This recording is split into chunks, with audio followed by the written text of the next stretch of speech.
This is just horrific. It really is. Bystanders describe the terrifying moments as an explosion levels a downtown home.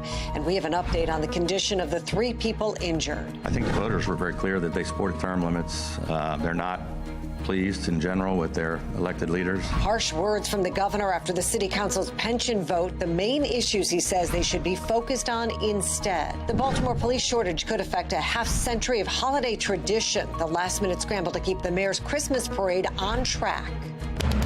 Live from WBFF in Baltimore, this is Fox 45 News at 10. All we can hear was the lady scream, "Help me, help me, help me." It's just sad and shocking. Like, we didn't expect anything like this to happen. And this is just horrific. It really is. Well, tonight, Fox 45 News is hearing from Baltimore residents in the Pigtown neighborhood after an explosion leveled a house this afternoon. Right now, 3 people are in the hospital fighting for their lives.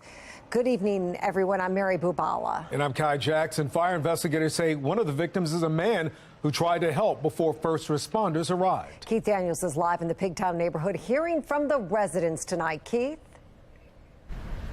Well, Mary and Kai, residents are calling what happened here horrific, but tonight there's word of an act of courage. Baltimore City firefighters say a 70-year-old man was hurt while trying to save others. Tonight, a neighborhood shaken by an explosion. A home in South Baltimore on Bayard Street near Washington Boulevard with people inside. Caught in the blast. James D. says he and other neighbors were among those who jumped into action, trying to help. All we can hear was the lady screaming, "Help me, help me, help me." When we went to go try to dig her out, we start seeing more smoke. Then we start seeing more fire. The situation quickly turning more and more dangerous. Then we kept hearing a bunch of popping noise. Pop, pop, pop. Somebody said, "Yo, it's about to blow again." So we ran back across the street. Fire officials say the explosion happened just after 2 p.m.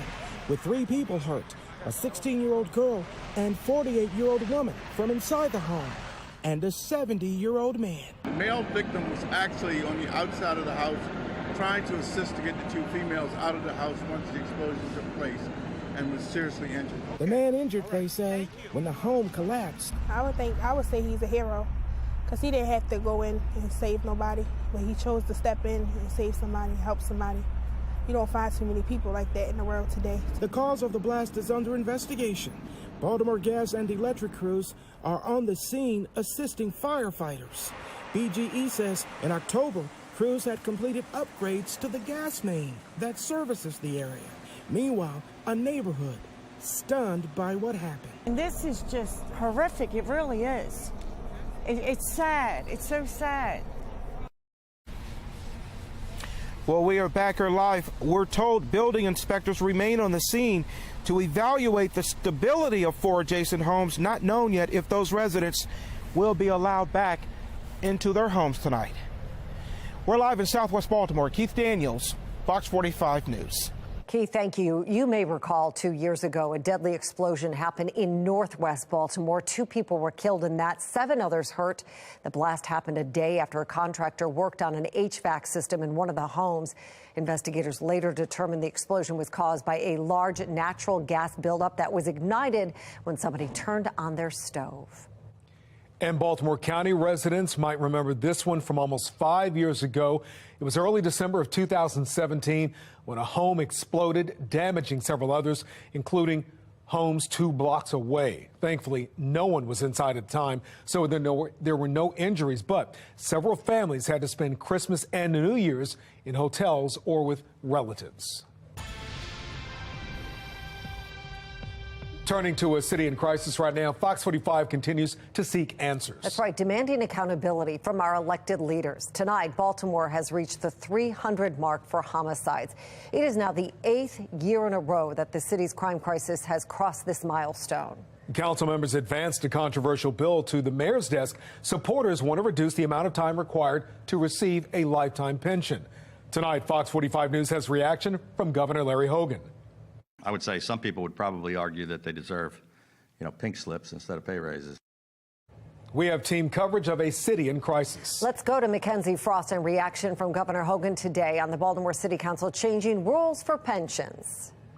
Governor Larry Hogan says Baltimore politicians should take a look at some of the problems facing the city before voting to give themselves anything. Meanwhile, I'm told Mayor Brandon Scott has not yet made a decision about this plan. Fiery opposition inside City Hall's council chambers Monday night. We need to consistently put the interests and the needs of the communities we serve above our own. I vote no. As the concern related to question K will not take effect on any person, a member of this body, until a decade from now. We have a whole decade. The words not stopping Council President Nick Mosby from getting the votes to pass his fast-track pension plan, making it easier for council members to get lifetime benefits for part-time work after 8 years instead of 12. The people, didn't really ask for this. Giovanni Patterson with the group behind Question K. The ballot proposal voters overwhelmingly supported with 72% of the vote, implementing term limits for city leaders, and the reason Mosby says he's pushing the pension plan change. It's just a bully tactic.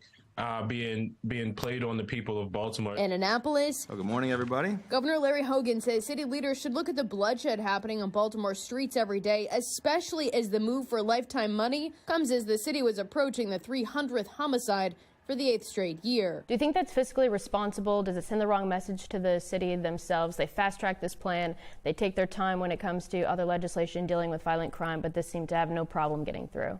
I think the voters were very clear that they supported term limits. They're not pleased in general with their elected leaders. I would say some people would probably argue that they deserve, pink slips instead of pay raises. Not everyone inside City Hall was on board. 2 city council members abstaining from voting. These 5 members voting against the plan. And experts watching from the outside, like Sean Kennedy with the Maryland Public Policy Institute. Nick Mosby's feelings are hurt. The voters didn't agree with him. Warned those who voted for the pension change could face accountability when they seek re-election. On the 2024 ballot, voters could put the heel of Nick Mosby's plan right there next to Nick Mosby's name. After a nearly decades-long legal battle, the city changing the requirements for first responders, going from 20 years to 25 before becoming eligible for a pension, while elected leaders could become eligible after 8 years. And that's the part that really, it's a tough pill to swallow. And that's what it's got a lot of us upset. A discrepancy that doesn't sit well with the president of the Retired Police Officers Association. To me, that's button in line. A lot of retirees live paycheck to paycheck or pension check to pension check. Councilman Ryan Dorsey says he's working on a plan already to repeal the pension plan along with Question K. But for now, Mosby pushes over the pension opposition, sending his hastily written plan to the mayor for a decision. As it stands right now, Council President Nick Mosby would not have enough support to override a potential veto from the mayor. In Annapolis, Mackenzie Frost, Fox 45 News. We also spoke with Governor Hogan about his efforts to address the city's crime crisis. We've invested more money into Baltimore City than anybody in history, including $1.5 billion into public safety, and given the mayor every single request they've asked for. But it's going to take, getting really bad, violent criminals off the streets and prosecuting them.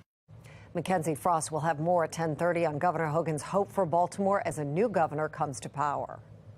12 years ago, the city council increased the time it takes for police and firefighters to receive pensions. It went from 20 to 25 years. Well, heading into the final vote yesterday, we asked you, is it fair for first responders to wait 25 years for city pensions while the council only waits 8? 610 people responded. 98% said no. 2% said yes. We want to hear from you. Will you change who you vote for during the next election because of the pension vote? So far, 96% of those who voted say yes. You can vote right now at foxbaltimore.com/vote. Community groups and local activists have been speaking out against the pension changes. The chairman of PEACE, People for Elected Accountability and Civic Engagement, was on the news earlier today speaking on its new plans to launch a recall petition. The core belief of PEACE is to put power back in the hands of the people. And what we've seen recently is how those in power wish to remain in power and wield that power as they see fit. So in 2024, there are some things that we're aiming at, and one of those things include getting recalls on the ballot in that election cycle as well. Well, Fox 45 News is helping you connect with your council members. If you want to get a hold of your city council member, just scan the QR code right there on your screen. It'll take you to foxbaltimore.com, and we have a contact information for each and every city council member. Well, this year, Baltimore city politics has one thing clear. Voters are paying attention to the decisions elected leaders are making. Fox 45's Maxine Stryker has that part of our team coverage. Well, it may be evident now more than ever after voters overwhelmingly approved Question K that Baltimore City voters aren't blind to what's happening in City Hall. Voter turnout increases when voters have a sense of anger or frustration. 2022 has proved Baltimore City residents are closely watching the actions of their elected leaders. In July, Baltimore City State's Attorney Marilyn Mosby lost her re-election bid in the Democratic primary to Ivan Bates after she was indicted on federal charges.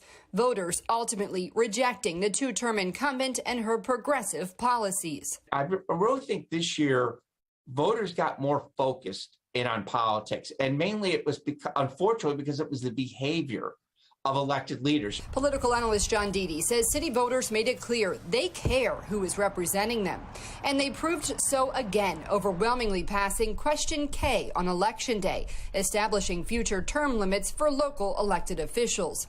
But in response, the Baltimore City Council fast-tracked and approved a bill that would lower the number of years Baltimore City elected leaders must work to earn a pension from 12 to 8. Why did we have to vote for term limits? Because of actions just like this. We're saying enough is enough. City residents showing up for the vote Monday and not keeping quiet. Citizens of Baltimore have been bamboozled. Glover, I'm here. I heard you vote yes.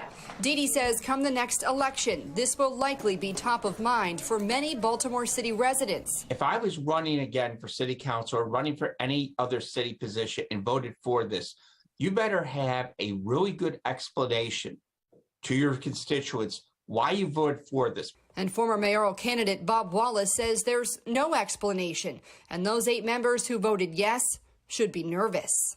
We will make up our life mission to identify the members who voted for in the wrong way in this amendment. We will do our best to find good men and women to compete against them in the next election, so that we have men and women in that body who represent the people of Baltimore. Now, we also spoke with Councilman Zeke Cohen, one of the no votes on the bill, who told us that it felt rushed and inappropriate, that there were other more important concerns that need to be addressed in the city right now. He also says he's grateful that people did show up and make their concerns heard last night. In Baltimore, Maxine Stryker, Fox 45 News. Time to get our first check of the forecast. We are nearing Thanksgiving, and our next weather maker arrives on Black Friday. Chief Meteorologist Jonathan Myers is here with what's coming. Jonathan? Yeah, and Mary, we are tracking that for you right now. Take a look at our what we call our GFS Future Scan computer model. It's usually one of the longer range computer models that we use. And you see here as we wrap up Thanksgiving, it's dry, but take a look as you're going to be standing outside the malls for Black Friday. In the morning should be dry, but there's that rain we were talking about. Most of it south, but there will be some showers making for wet roads Friday afternoon and beginning to pass east, at least for a time, as we head into Saturday. So again, Thursday for Thanksgiving, sunglasses weather, beautiful. Thursday night, the clouds increase for the doorbuster sales, but should be dry. PM shopping on Friday could be wet and should be moving out once again by Saturday. Going to break down how it looks for getting there on Thanksgiving and tomorrow. My Weather Authority forecast. Next on Fox 45 News at 10, the Archdiocese of Baltimore will not oppose the release of a report chronicling decades of sex abuse by priests. So who's trying to block it? The mystery and why the anonymous filers have taken legal action. A last-ditch effort to provide student debt relief, the White House's delay tactic as it faces multiple challenges. And at 10:30 tonight, the city now confirms 300 murders this year. Why the back and forth over the numbers and the latest investigation underway. City Hall wants to postpone the city's oldest Christmas parade. It's a story you're seeing first on Fox next.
Fox 45 News, winner of 17 2022 Regional Emmy Awards, more than all other Baltimore news stations combined. Developing tonight, organizers of the Mayor's Christmas Parade are scrambling tonight after the city says the parade must be postponed. At issue right now, a shortage of city police officers. Jeff Abel is live tonight with the story you're seeing first on Fox. Jeff, what are you learning? Well, you know, the parade is set to roll through Hamden now in less than 2 weeks, and with plans now already in place, City Hall is preparing to postpone it. On the parade route in Hamden, the banners are up, the lights are out, but City Hall wants to postpone the city's only Christmas parade. My heart stopped. Tom Kerr and his family have organized the Mayor's Christmas Parade every year for the past 49 years. It rolls through Hamden the first Sunday of each December. Earlier this month, the family received the approved permit for this year's parade. But yesterday, City Hall called with a roadblock. She said, well, you have to change the date of the parade. I said, no, we can't change the date of the parade. Then finally she called back and explained they didn't have enough police. On the same day the parade is scheduled, the Ravens are scheduled to play the Broncos downtown. And for a city that's hundreds of police officers short, securing both events has become a crisis. They didn't seem like they really wanted to work it out and let the parade go. Biggest parade in the state. And the city of Baltimore has it. And it's wise to try to jeopardize it. Kerr says moving the parade would mean killing the parade. Busloads of band members are already booked. Contracts for other acts are already signed. Tonight, the mayor's office issued a statement saying the city has been in an ongoing communication with the parade organizers to determine how to ensure the parade could be held in a manner that is safe and enjoyable for all. We look forward to continuing the dialogue and sharing more details with the public in the coming days.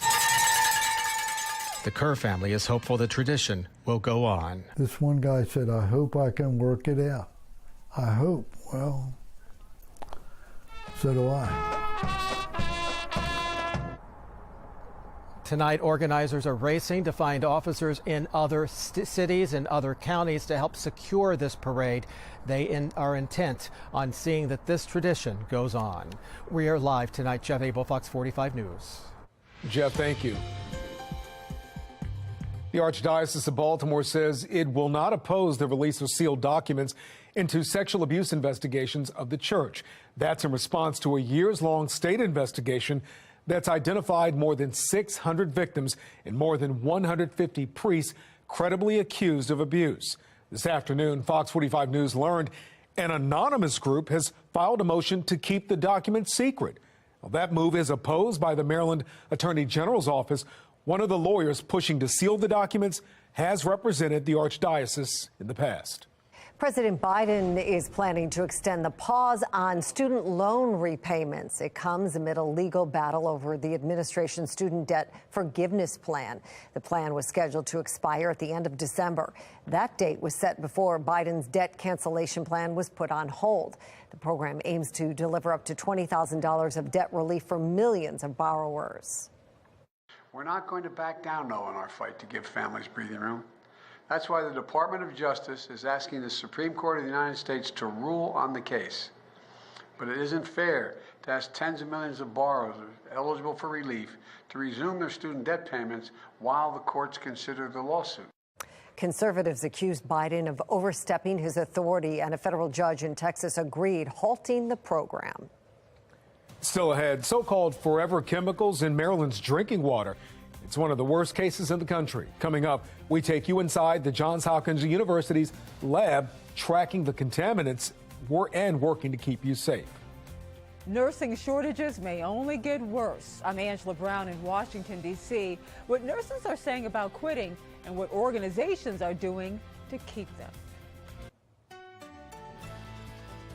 And if you're getting out of town for Turkey Day and you're getting an early start tonight, temperature is going to be chilly, but hey, some great travel conditions and you beat the traffic. Mainly clear skies and temperatures down around freezing, so you'll have to have the heaters on. And hey, look at this. If you're going to be traversing the country, not much going on here on one of the busiest travel days of the year, and even Thanksgiving. Maybe a little period of mix moving down the Intermountain West, and also a couple of thunderstorms along the Gulf Coast. I'll let you know what it looks like if you're going to be hitting the air from the airports in my Weather Authority forecast.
RSV are each taking their toll on families this fall and filling up hospital beds so fast, healthcare staff is struggling to keep up.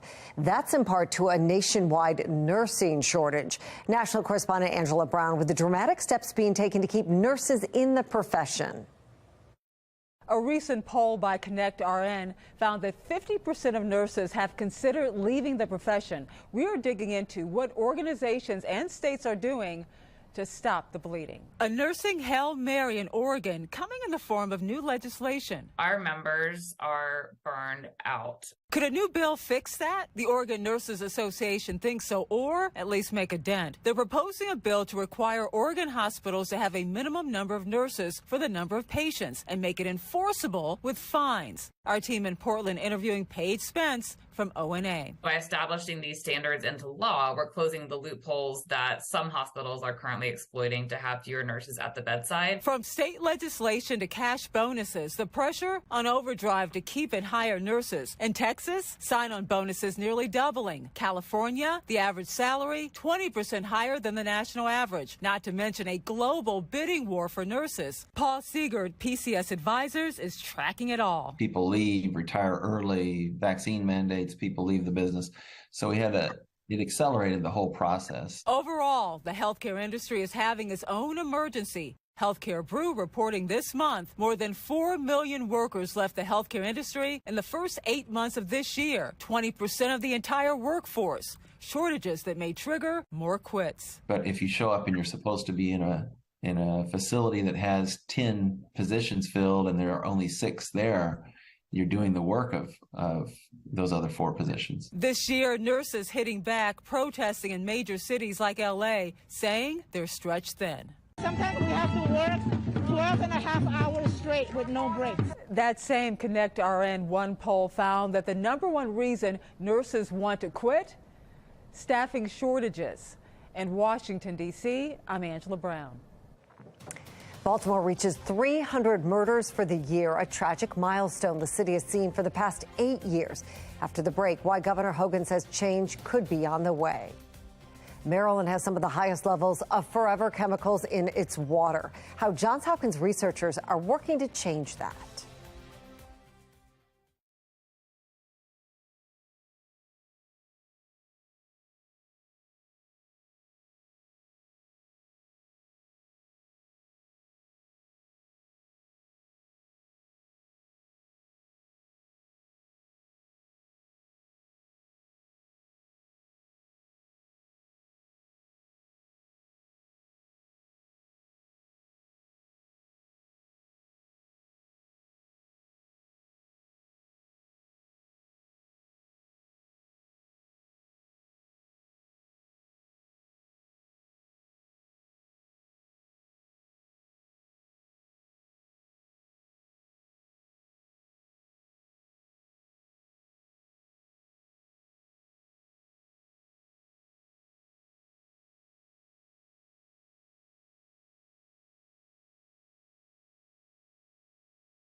It's a kind of a tragic milestone, but it doesn't come as any surprise.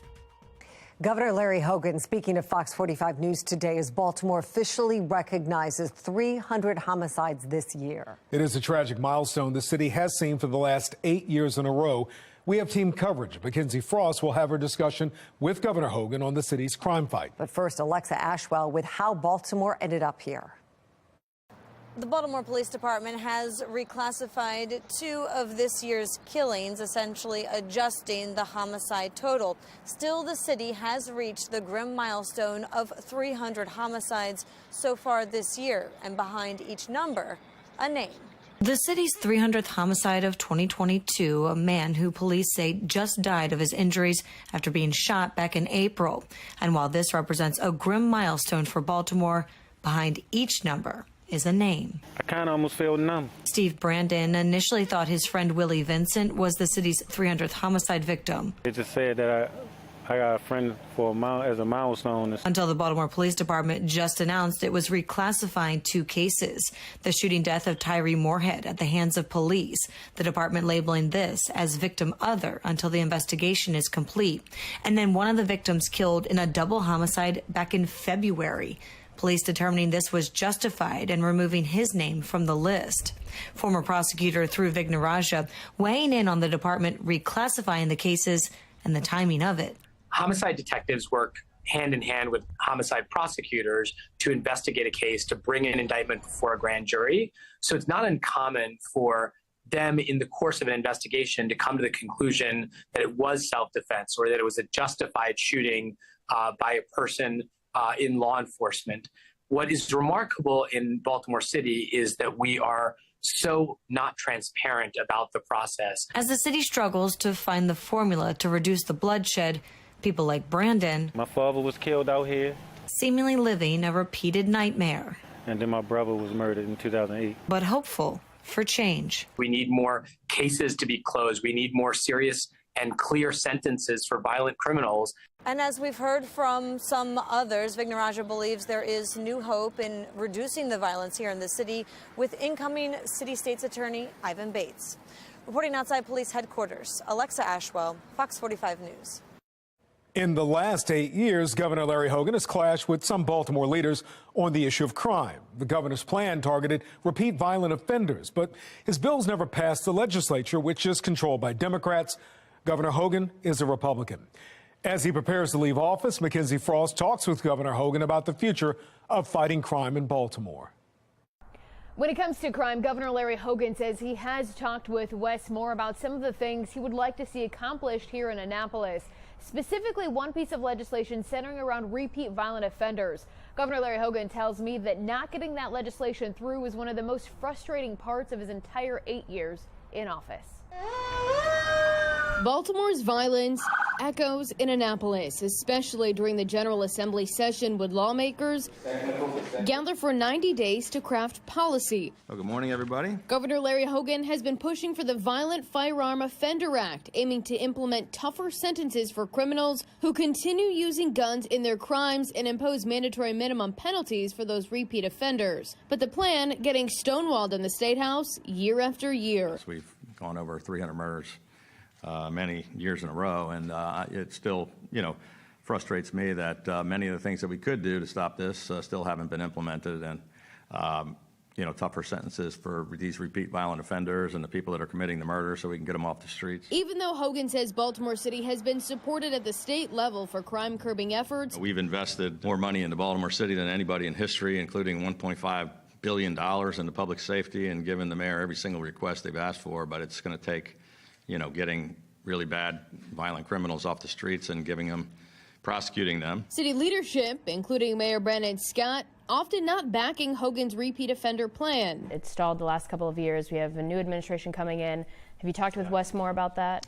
I have, actually. I think hopefully there will be a path. We have been pushing for this for 8 years. It has more than 80% approval of all voters statewide, 87% among Baltimore City residents, because they're the ones most impacted by the violent crime.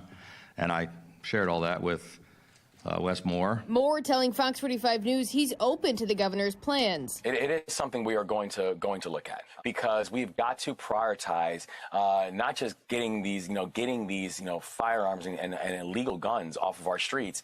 It's also about going after the people who continue to bring them into communities. Hogan often at odds with leaders in the city, recognizing now his successor has a much different relationship with the region. Hogan reiterating why he says it's important for leaders to finish what he couldn't. And I think maybe with the new administration and relationship that he'll have a better chance convincing them that they've got to do something about violent crime. Do you think that politics were at play here if Wes Moore is able to come in and get it done? I mean, I hate to speculate or on a hypothetical what might happen or could happen. I told him how important I thought it was and how frustrated it was, my top frustration for not getting it done, and that I hoped that perhaps with his relationship with the city, maybe he could finally convince them.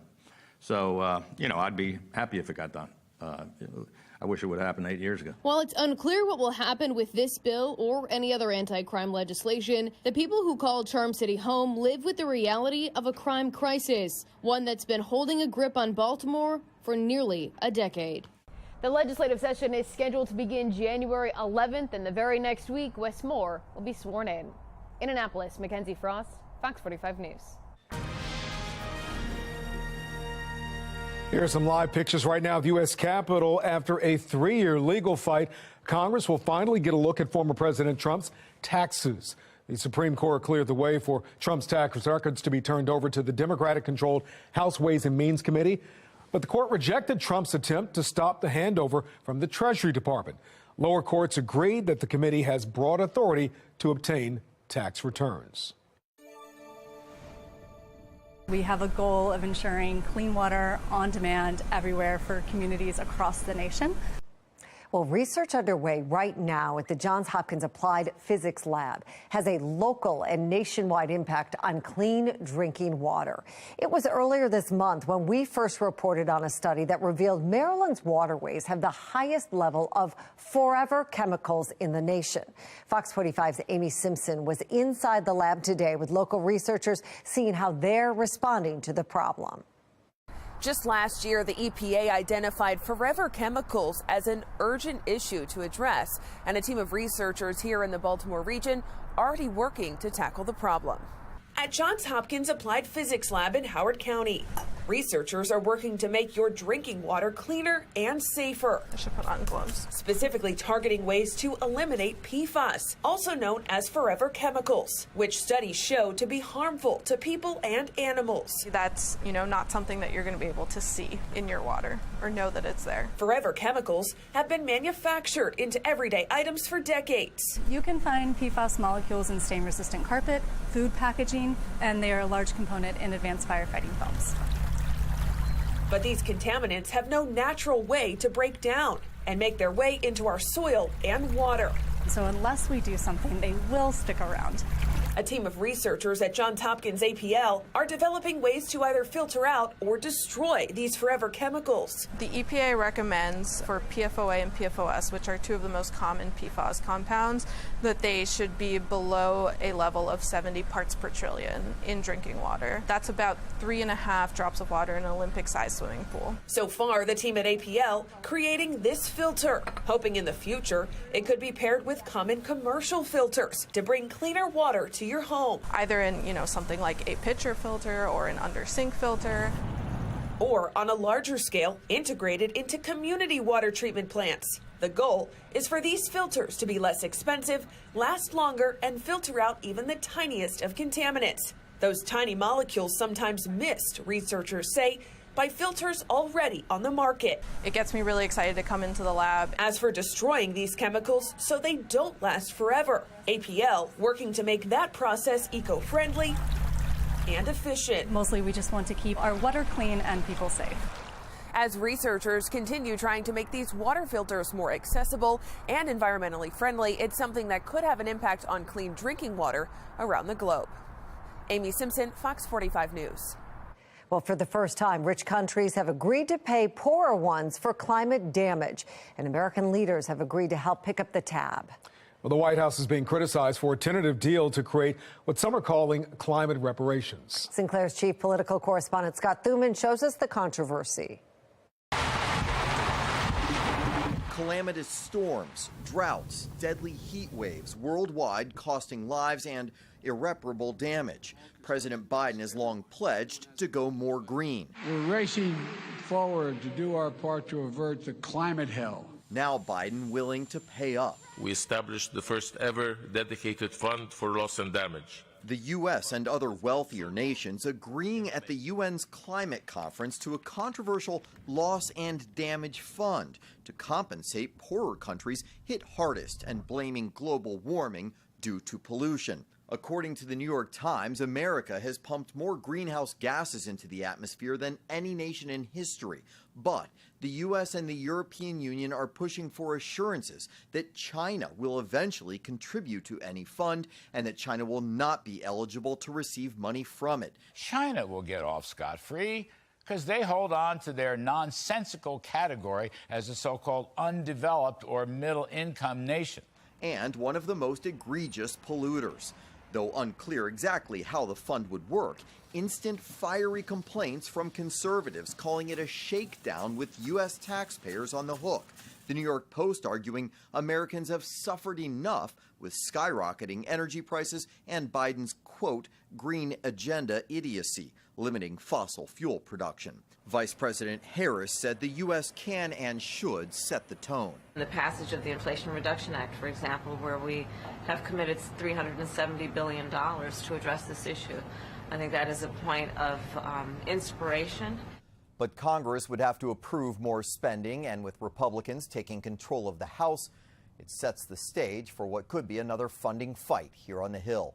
From the Capitol Hill Bureau, Scott Thuman, Fox 45 News. A family is left scrambling to pay off a hefty Easy Pass bill. Coming up, just how much money the family is expected to pay days before the holiday season in a Fox 45 News exclusive. Ahead on the late edition, turkey is a beloved part of Thanksgiving. Turkey neck, not so much. A new way to get rid of the skin condition without surgery. And if you're driving out of town tomorrow, things looking great on one of the busiest travel days of the year. We do start chilly, end up in the 50s and mainly clear skies. I'll let you know what it looks like if you're going to be hitting the air, and also take you all the way through Thanksgiving hour by hour, my Weather Authority forecast.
Well, we are nearing the holiday season, and we're seeing the holiday decorations that you're sending in. Take a look at this.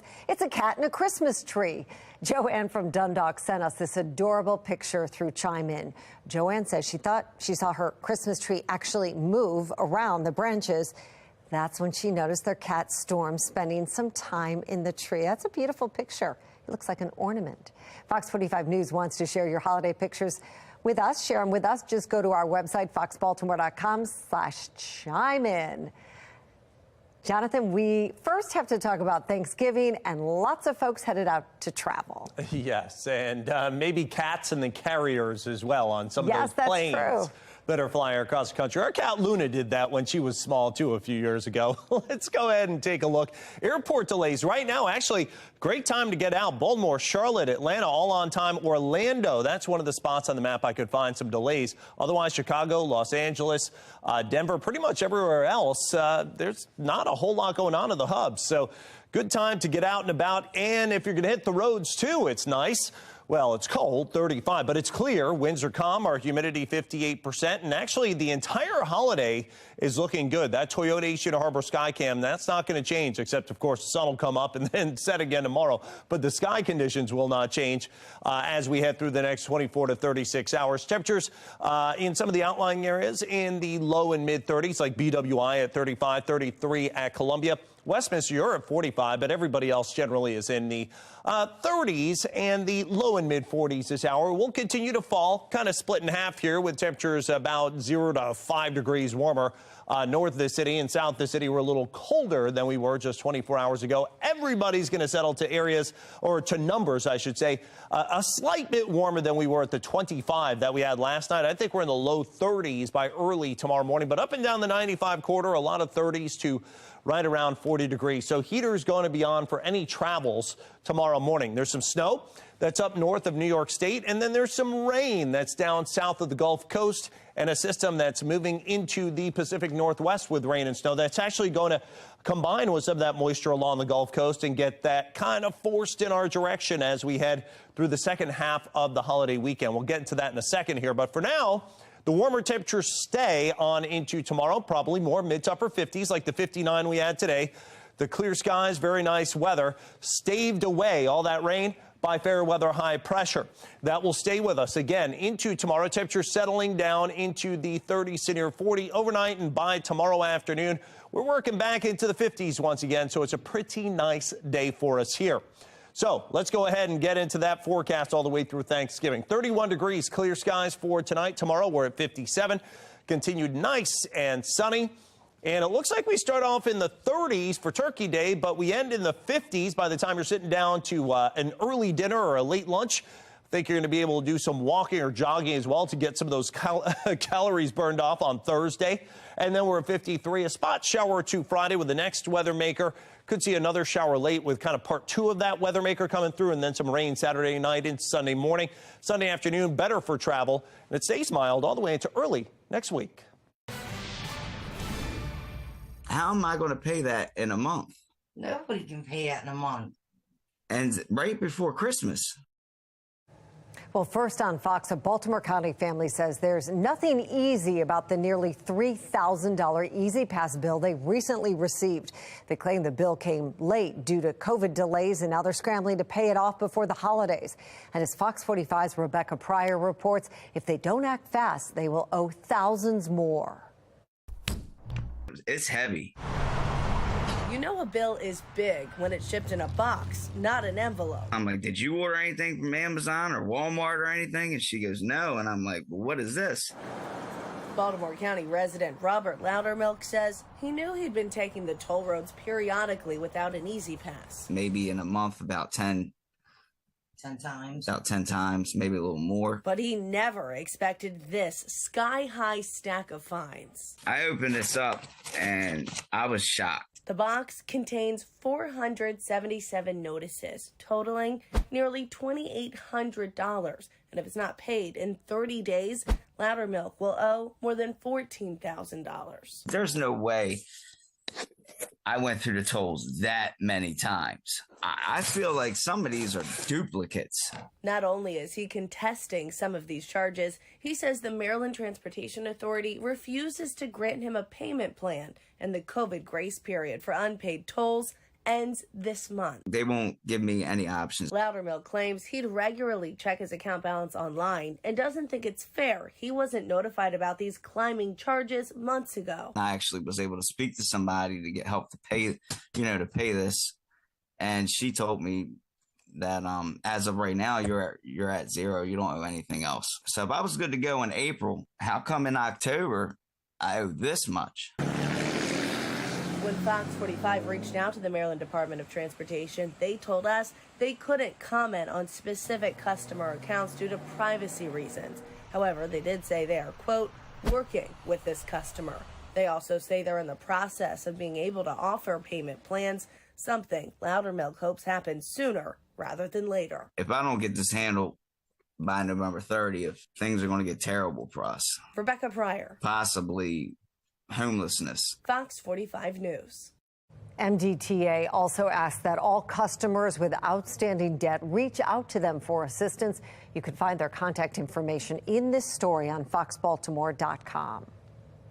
Well, ahead on the late edition, a community rattled by an explosion at a Pigtown row home, how one man's courageous act is helping them move forward. Another union rejects a deal to avoid a possible rail strike. Why union workers are hung up on a specific part of the contract. Online sports gambling gets the green light tomorrow in Maryland. Why Governor Hogan says it's a great match for our state.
Today, I'm pleased to announce that we are formally launching online sports betting in the state of Maryland. Tomorrow morning at 9 a.m., 7 different sports books will be going live. Mobile sports betting officially begins tomorrow in Maryland. Governor Hogan says 7 mobile sports books will begin taking bets tomorrow morning. State lottery leaders say the number of apps may expand to 21 as state leaders review applications. Governor Hogan says this will be a windfall for our state by stopping residents from going elsewhere to place their bets. Now, sports betting is helping us to keep all of these critical dollars in the state of Maryland, and is providing another critical revenue source for Maryland schools. It's anticipated to bring in up to $30 million in revenue next year, and that total is expected to reach $100 million by 2027. With that said, we do want to share this with you. Maryland has a hotline number for anybody struggling with problems due to gambling. The Problem Gambler Hotline is active 24/7. You can call them at the number on your screen. We have a link to it on foxbaltimore.com. Well, this week, Fox 45 has a football feast for you. On Thursday, the New York Giants will take on the Dallas Cowboys in Texas. You can watch that right here on Fox 45 starting at 4. Kickoff is at 4:30. Then college football Friday night is at 8. There is a 2-hour special on Fox 45 where you can watch a documentary, Rivals, Ohio State versus Michigan. It is one of the best rivalries, not just in college football, but really in all of sports. The game itself is right here at noon on Saturday when number 3 Michigan visits number 2 Ohio State. It'll be must-see TV on Fox 45. Plus, the 2022 FIFA World Cup in Qatar is underway, and you can watch it right here on Fox 45. Yesterday, Team USA tied with Wales 1-1. Friday will be their next game. Team USA takes on England. Well, ahead on the late edition, Baltimore prepares to postpone the mayor's Christmas parade. The scramble to make sure a 50-year-old tradition doesn't burn out this year. And as we enter the home stretch of the season, maybe it's time for some fresh Ravens gear, what the team's pop-up shop has to offer this year.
Well, the official Ravens pop-up shop returns this season at M&T Bank Stadium. The doors open today with a wide range of merchandise discounted for Black Friday.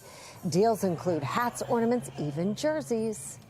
My nephew's been begging for a game-used jersey, so I got him a game-used Hill jersey. So I'm really excited to give that to him for Christmas. I was saying some baby stuff earlier, potentially. I'm due near Christmas, so we need to make her a Ravens fan. But yeah, whatever inspires me and maybe some other cute things along the way. I like those teddy bears.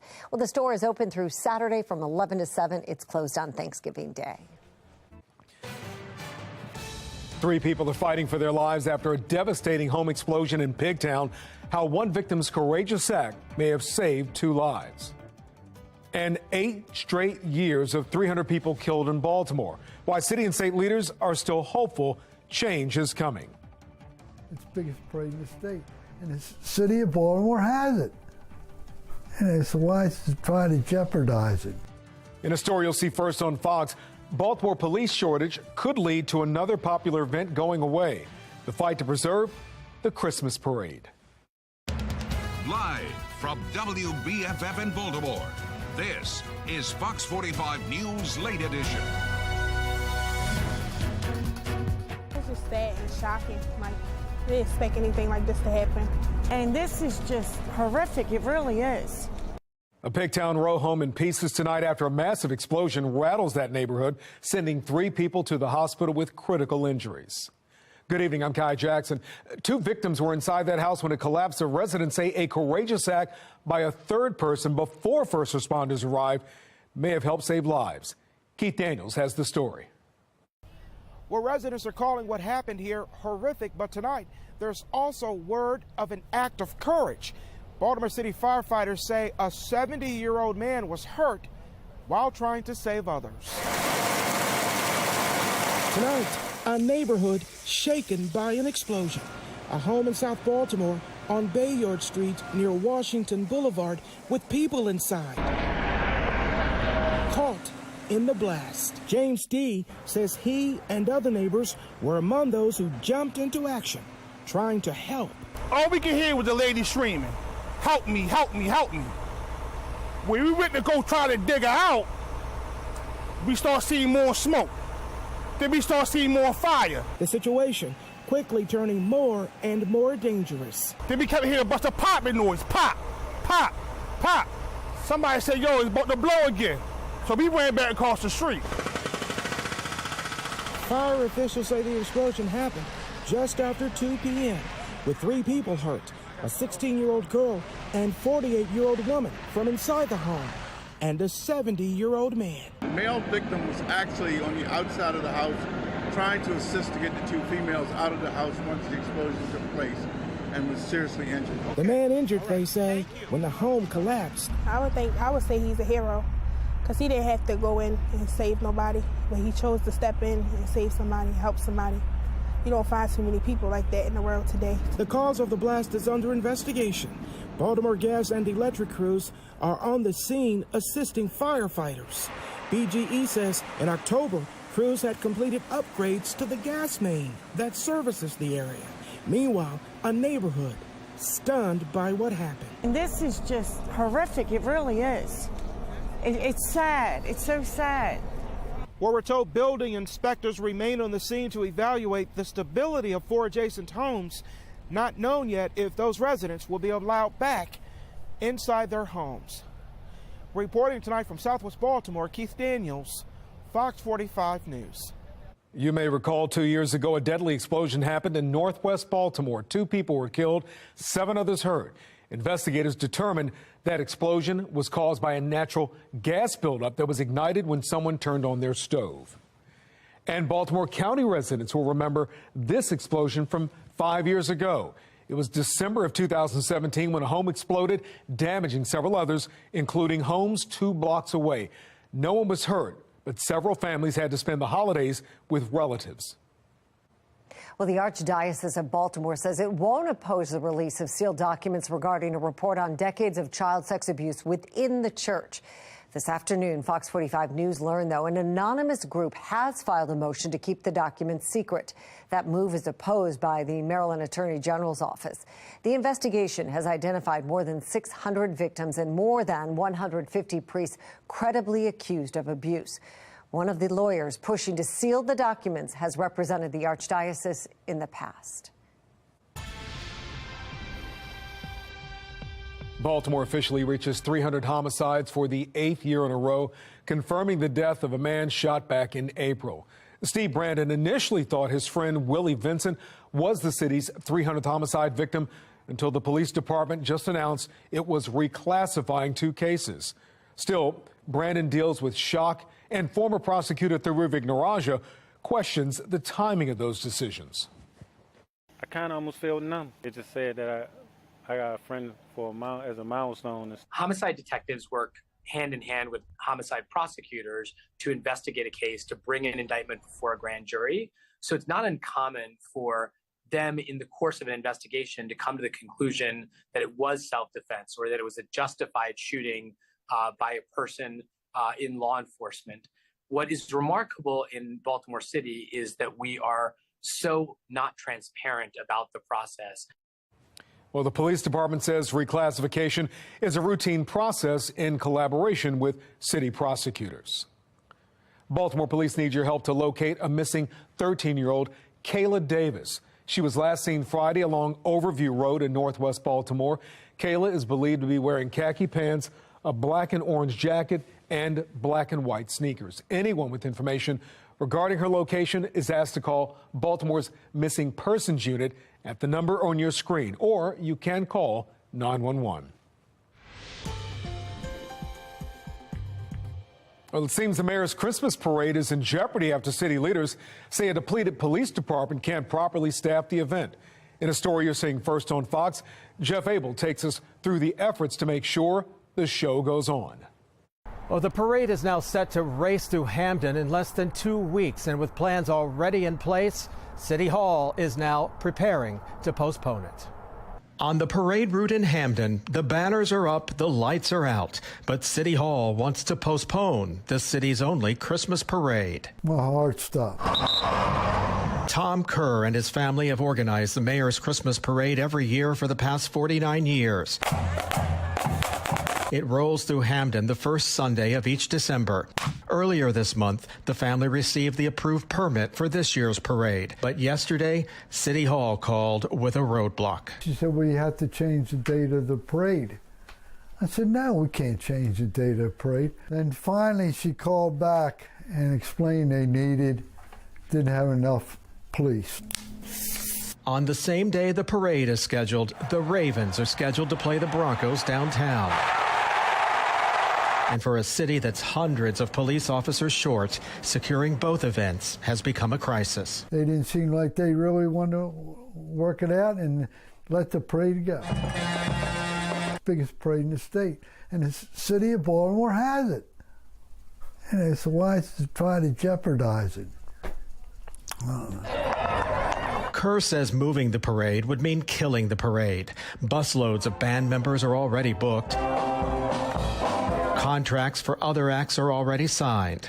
Tonight, the mayor's office issued a statement saying the city has been in an ongoing communication with the parade organizers to determine how to ensure the parade could be held in a manner that is safe and enjoyable for all.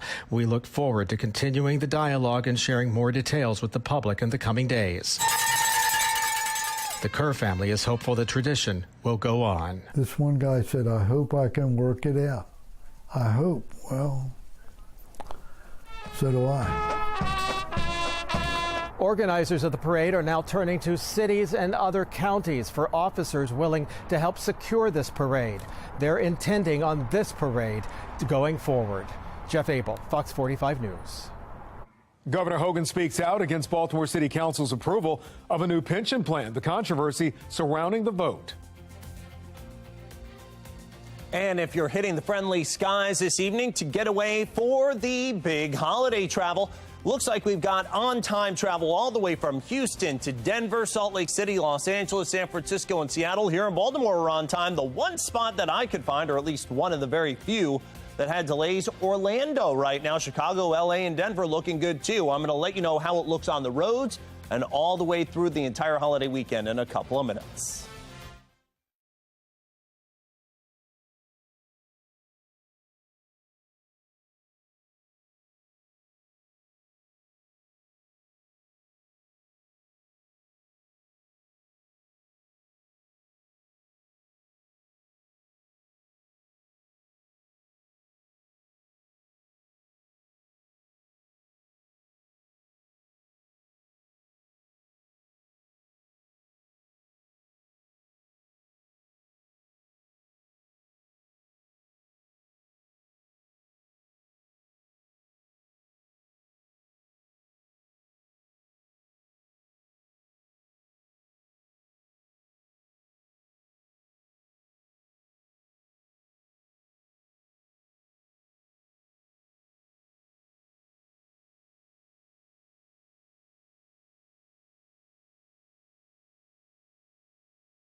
Governor Larry Hogan is voicing his opposition as Baltimore City Council members have approved a plan to shorten their pension requirements from 12 to 8 years.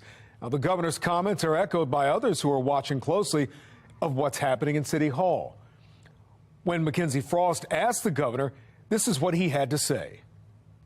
Do you think that's fiscally responsible? Does it send the wrong message to the city themselves? They fast-track this plan. They take their time when it comes to other legislation dealing with violent crime, but this seemed to have no problem getting through. I think the voters were very clear that they supported term limits. They're not pleased in general with their elected leaders. I would say some people would probably argue that they deserve, pink slips instead of pay raises. Well, the measure came in response to Question K, which established term limits for elected leaders in Baltimore. More than 70% of Baltimore voters approved term limits. The city council is the one voting on pensions, which is a separate issue, of course. Well, still ahead, President Biden pumps the brakes on his student debt plan. How long you may have to wait before filing for relief. From retailers to manufacturers, companies watching nervously to see if railroads and unions can reach a deal and avoid a strike. I'm Atral Nashar with how all of this could impact you.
Democratic lawmakers will be able to see former President Donald Trump's tax returns after a 3-year legal battle. Today, the Supreme Court ruled the House Ways and Means Committee members are entitled to those documents, but it's unclear exactly when they'll see the documents. Democrats argue they need the tax returns to evaluate the audit process while Trump was president. Trump says it's overreach. Let's go live right now to the White House as President Biden plans on extending a pause on student loan repayments, suspending the program until June 30th of next year. Now, this all comes as the legal battle is playing out over whether the president has the authority to offer student loan relief without congressional approval. The program aims to deliver up to $20,000 of loan forgiveness for millions of qualified borrowers. There are growing calls from the private sector for Congress to prevent a rail worker strike as another union votes to reject an agreement from the Biden administration. National correspondent Atra El-Nashar looks into the possible impact if a deal isn't reached. Transport of about 30% of America's freight could come to a sudden stop for the first time in 30 years. A recipe for disaster for an economy still recovering from supply chain disruptions. It's urgent that we get something done. A strike would be catastrophic for the U.S. economy. The National Retail Federation among the groups calling on Congress to intervene in order to prevent what would be a massive blow to the economy during the holidays. According to the American Association of Railroads, a nationwide rail shutdown would cost the economy about $2 billion per day. Few industries would be spared. Grocery stores could see shortages of packaged food, much like during the pandemic. New cars could take even longer to produce. But what could affect the most people is if shipments of chemicals are shut down. Hundreds of thousands of manufacturers in this country rely upon us for raw materials to make finished goods. The American Chemistry Council also calling on Congress to intervene. They argue a rail shutdown could push the U.S. economy into recession. A month-long strike would cause the loss of 700,000 jobs and drain $160 billion out of our economy. Congress would need to step in quickly. A strike could occur as soon as December 5th, and all 12 unions involved have agreed to respect each other's picket lines. But here on Capitol Hill, we're not seeing a clear plan emerge. I don't know what the role of Congress should be here. Congressman Jamie Raskin tells us it's notable the workers' demands are about quality of life, time off, not pay. No one wants a strike. One union president tells us avoiding one won't solve all the industry's problems. They're still going to have trouble hiring if we don't collectively turn these into more attractive jobs, and in the end, I think, impact the supply chain negatively if we don't accomplish that. Immediate and long-term issues bound to impact just about everyone. In Washington, I'm Atra El-Nashar reporting. All right, big getaway beginning for the Thanksgiving holiday, and we're at 34 right now on the Toyota Ishida Harbor Skycam. But if you're leaving town, we've got clear skies, and that'll continue through the holiday, so that's wonderful news. Maybe not the whole holiday weekend, though, and we'll break that down in a second as well. Winds are calm and our humidity at 61%. Taking a travel up to Towson here, taking a little trip up York Road. We're at 34 degrees.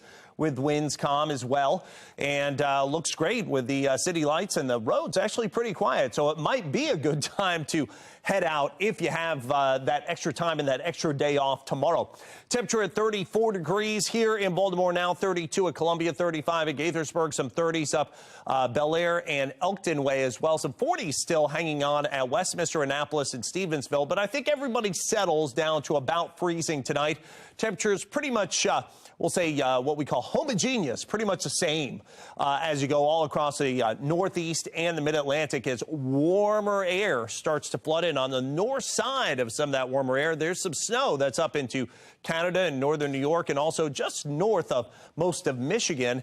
Then there's also some rain that's down to the south that eventually catches up with things down around New Orleans and portions of Florida. Warmer weather, that's going to be the main key the next couple of days, all the way actually into the weekend. This may not hang on, though, for the whole time. Clear, real nice weather.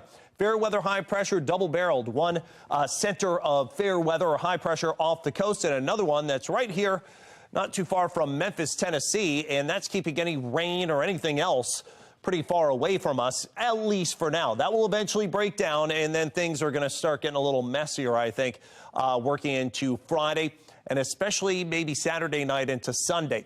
Temperatures into early tomorrow morning, settling down to near freezing. We pop back quickly into the 50s by about lunchtime, and lots of sun tomorrow afternoon, about 55 to 60. Now, if you have any travels across the country, perhaps, as we work our way into Wednesday, notice this system in the Intermountain West. That could create some flight problems if you're going to be heading out right around, say, Denver area as this swoops southbound and then combines with that Gulf moisture.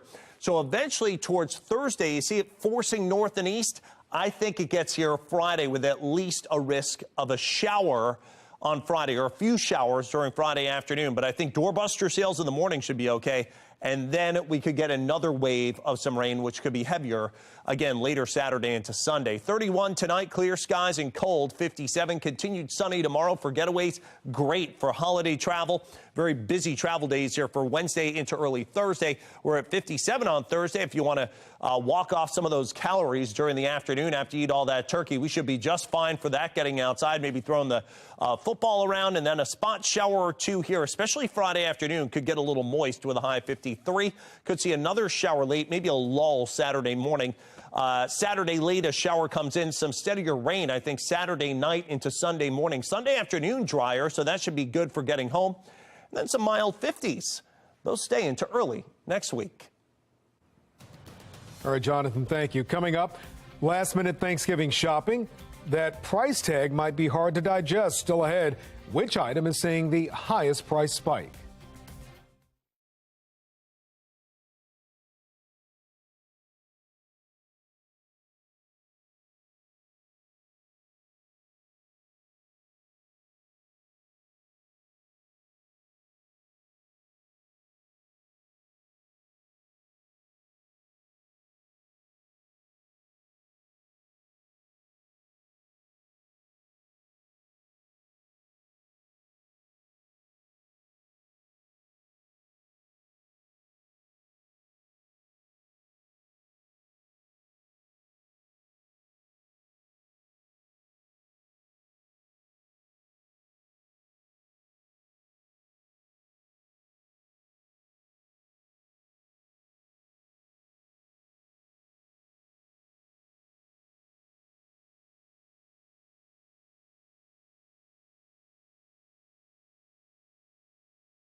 NBA superstar Kevin Durant's family foundation giving away 500 turkeys and other groceries to families in need in Prince George's County this morning.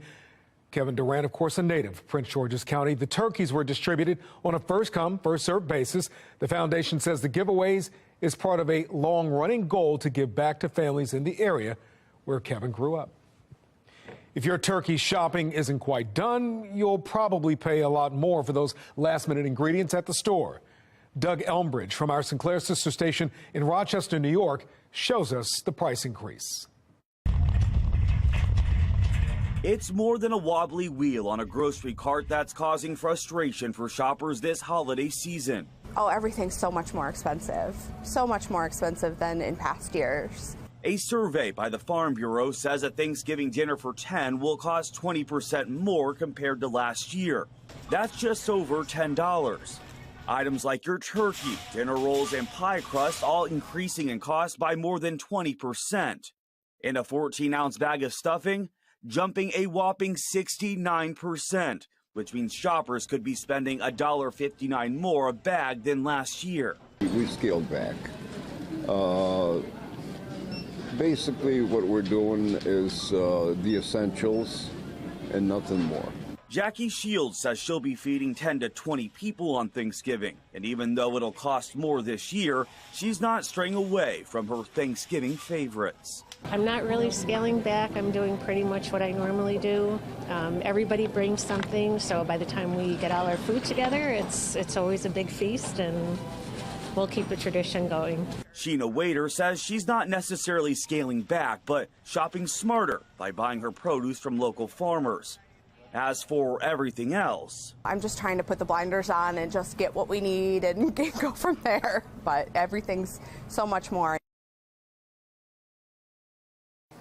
It's not the usual thing you associate with Thanksgiving, but you know that area under your chin? Sometimes it's a little loose. We call it turkey neck.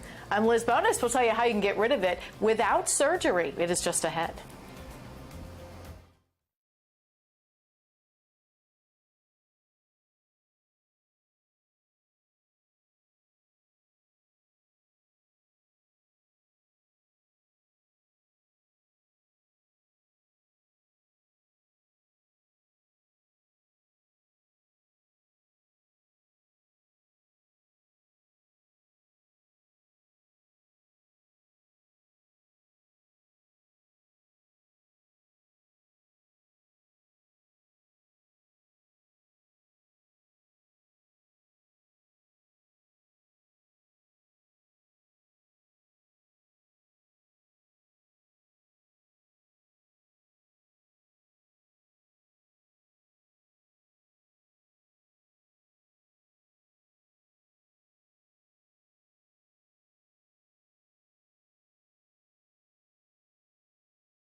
Too much skin damage could lead to a sagging double chin, but a new treatment could make that disappear without surgery.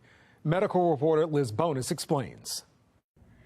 The medical term for what we often call turkey neck is submental laxity. It's the fullness or jowling that you see here and the relaxed skin around it.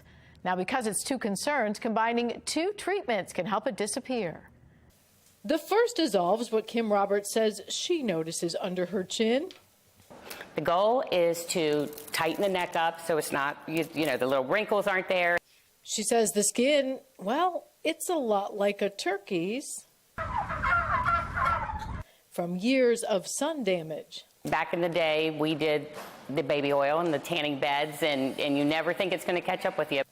So Santrina Fletcher, a nurse practitioner at Kentucky's Derma Lounge, starts by injecting a product called Kybella. It sort of melts the padding under the chin. Kybella is deoxychloric acid, and what that does, it actually dissolves the membrane around the cell. The cells are then dispersed in the body, which takes about 3 weeks. Kim then returned to the office.